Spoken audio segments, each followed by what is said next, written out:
इस वीडियो के बाद आप वेब पेज में यूज होने वाले मोस्ट कॉमन और वाइडली यूज्ड HTML टैग्स को एक्सप्लेन कर पाएंगे और वेब पेजेस क्रिएट करते वक्त हम URLs को इंटरनली कैसे यूज करते हैं ये भी एक्सप्लेन कर पाएंगे। चलिए वेबसाइट बनाने में यूज होने वाले मोस्ट कॉमन और वाइडली यूज्ड HTML टैग्स के बारे में डिस्कशन कंटिन्यू करते हैं। जब हम अपना रेज्यूमे लिखते हैं तो हम बहुत सारे फॉर्मेटिंग फीचर्स यूज करते हैं, जैसे कि अपना नाम बोल्ड करने के लिए बोल्ड फीचर या फिर कुछ इंपॉर्टेंट पार्ट्स को अंडरलाइन करने के लिए अंडरलाइन फीचर। ऐसे ही HTML वेब पेज बनाते वक्त टेक्स्ट को फॉर्मेट करने के लिए हमारे पास कुछ फॉर्मेटिंग टैग्स होते हैं। हम बोल्ड और स्ट्रॉन्ग HTML टैग से स्टार्ट करेंगे। इन दोनों टैग्स को हम साथ में इसलिए डिस्कस कर रहे हैं क्योंकि इन्हें यूज करने पर कंटेंट में विजुअली ज़्यादा डिफरेंस नहीं आता है। इसका मतलब है कि हम इन्हें इंटरचेंजेबली यूज कर सकते हैं। मान लीजिए कि हमारे पास ये कोड है जिसमें हमने स्ट्रॉन्ग और बोल्ड HTML टैग्स को यूज किया है। चलिए इसका रिस्पॉन्स ब्राउजर में देखते हैं। आप देख सकते हैं कि विजुअली कोई डिफरेंस नहीं है। डिफरेंस सिर्फ ये है कि स्क्रीन रीडर इनसे कैसे डील करता है। स्क्रीन रीडर एक सॉफ्टवेयर होता है जिसकी हेल्प से visually impaired people website use करते हैं। ये ऑन स्क्रीन इन्फॉर्मेशन को स्पीच में ट्रांसलेट करता है। तो अगर आप इस कोड के लिए स्क्रीन रीडर यूज करेंगे तो वो स्ट्रॉन्ग टेक्स्ट को ज़्यादा इंपॉर्टेंस देगा और उसे डिफरेंट टोन में पढ़ेगा। अगर आप चेक करना चाहते हैं कि स्क्रीन रीडर इन टेक्स्ट से कैसे डील करता है तो आप वीडियो के नीचे रिसोर्सेज में दिए हुए लिंक को यूज कर सकते हैं। प्लीज़ नोट कि ये स्क्रीन रीडर एक गूगल क्रोम एक्सटेंशन है, जिसका मतलब है कि आप इसे सिर्फ तभी इंस्टॉल और यूज कर पाएंगे जब आप Google Chrome web browser use कर रहे हैं। नेक्स्ट हम इटैलिक्स और एम्फेसाइज्ड HTML टैग्स को डिस्कस करेंगे। इन दोनों टैग से हम वेब पेज में टेक्स्ट को इटैलिक्स में ऐड करते हैं। अगेन इन दोनों टैग्स में विजुअली कोई डिफरेंस नहीं है और हम इन्हें इंटरचेंजेबली यूज कर सकते हैं। डिफरेंस सिर्फ ये है कि स्क्रीन रीडर इनसे कैसे डील करता है। चलिए इसे अच्छे से समझने के लिए HTML कोड का रिस्पॉन्स ब्राउजर में देखते हैं। आप देखेंगे कि विजुअली कोई डिफरेंस नहीं है।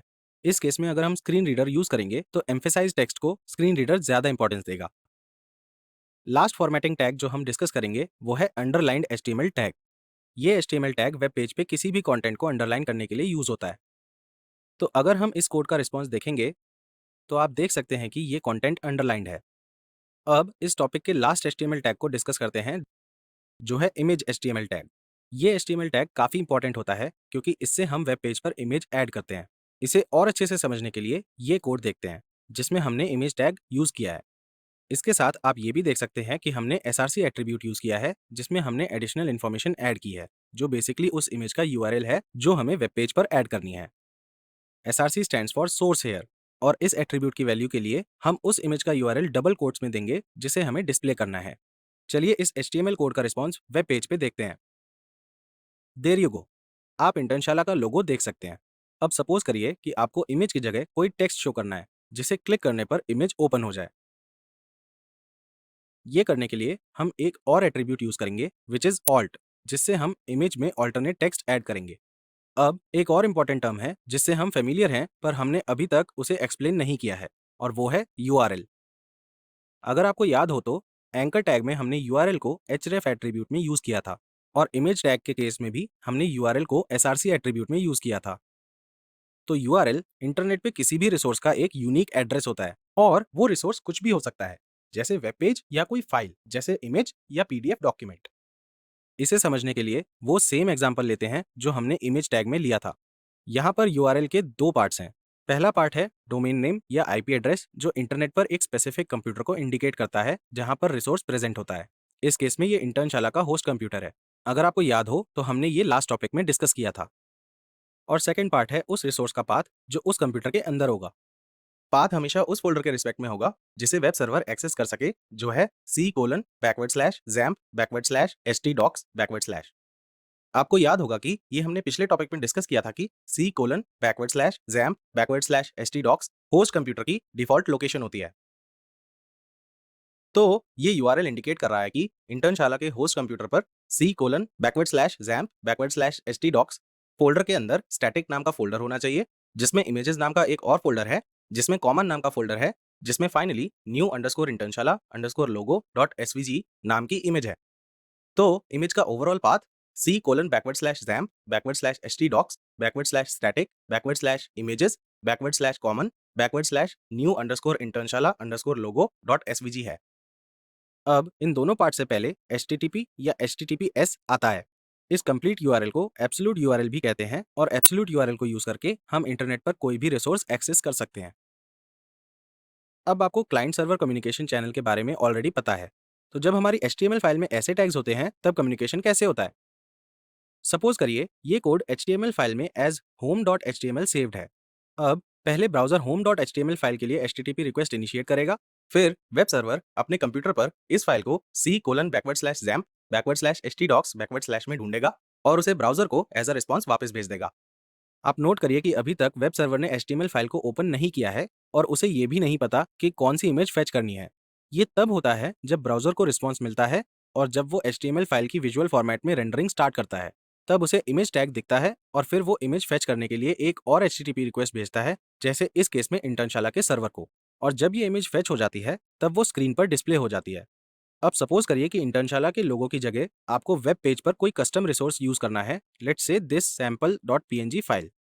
ये करने के लिए आपको लोगो या इमेज फाइल को htdocs फोल्डर में डालना होगा और उसे ये एब्सोल्यूट URL यूज करके लोकली रन करना होगा। Now if you notice there is a catch here. यहाँ पर डोमेन नेम 127.0.0.1 है जो आपका अपना कंप्यूटर है। यूजर्स को ये इमेज नहीं दिखेगी क्योंकि इस इमेज के लिए जो पाथ डिफाइंड है वो आपकी लोकल मशीन को रेफर करेगा और आपकी लोकल मशीन वो सर्वर नहीं है जिसमें वेबसाइट होस्टेड है। ये प्रॉब्लम सॉल्व करने के लिए हमें डोमेन नेम बाय करना होगा जिससे हमारे यूजर्स वेबसाइट को एक्सेस कर पाएं। डोमेन नेम क्या है और उसे कैसे बाय करना है, इसके बारे में अभी चिंता करने की ज़रूरत नहीं है। टाइम के साथ आप ये समझ जाएंगे। मान लीजिए कि हमने डोमेन नेम परचेज किया है जो है mynewdomain.com। तो एब्सोल्यूट URL कुछ ऐसा दिखेगा। तो अगर आपको ये कोड अपने मशीन में टेस्ट करना है तो आपको ये URL यूज़ करना होगा और जब आपको यूज़र्स के लिए वेबसाइट होस्ट करनी होगी तब आपको ये URL यूज़ करना होगा। अब आपको ये नहीं लगता कि बार बार URL चेंज करना काफ़ी हेक्टिक काम है?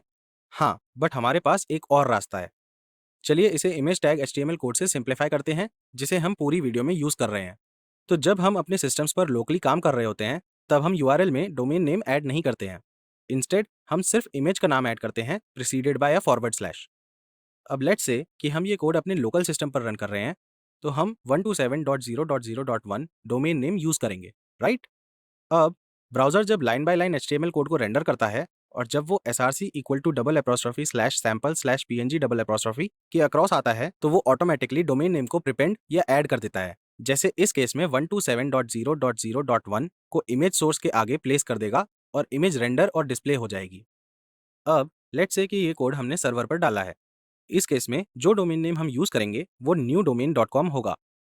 तो ब्राउज़र जब URL $/sample.png को एनकाउंटर करेगा तो वो उसके आगे न्यू डोमेन नेम को प्रिपेंड करेगा इंस्टेड ऑफ 127.0.0.1 और उस URL से इमेज को फेच कर लेगा। अब अगर मैं कहूँ कि एक और तरीका है जहाँ हमें डोमेन नेम और फॉरवर्ड स्लैश नहीं ऐड करना होगा, इसे रिलेटिव URL कहते हैं। ये करंट वेब पेज URL के रिस्पेक्ट में रिसोर्स को रेफर करता है। इसका मतलब है कि वो करंट वेब पेज के URL से रिसोर्स वेब पेज के URL को जनरेट करता है। Sounds difficult? Let me simplify this. Let's say कि हमारे पास एक वेब पेज का ये एब्सोल्यूट URL है। तो रिलेटिव URL में वो पार्ट जिसमें वेब पेज का नाम होता है वो रिमूव हो जाता है और इमेज टैग के src एट्रीब्यूट में जो रिलेटिव URL प्रोवाइड होता है वो ऐसे ऐड हो जाता है। एंड लेट्स से हमने ये कोड सर्वर पर डाला है और ये वेब पेज का एब्सोल्यूट URL है। तो वेब पेज के नेम को रिमूव करके और रिसोर्स URL ऐड करके ये रिलेटिव URL बन जाएगा। So that's it for this video.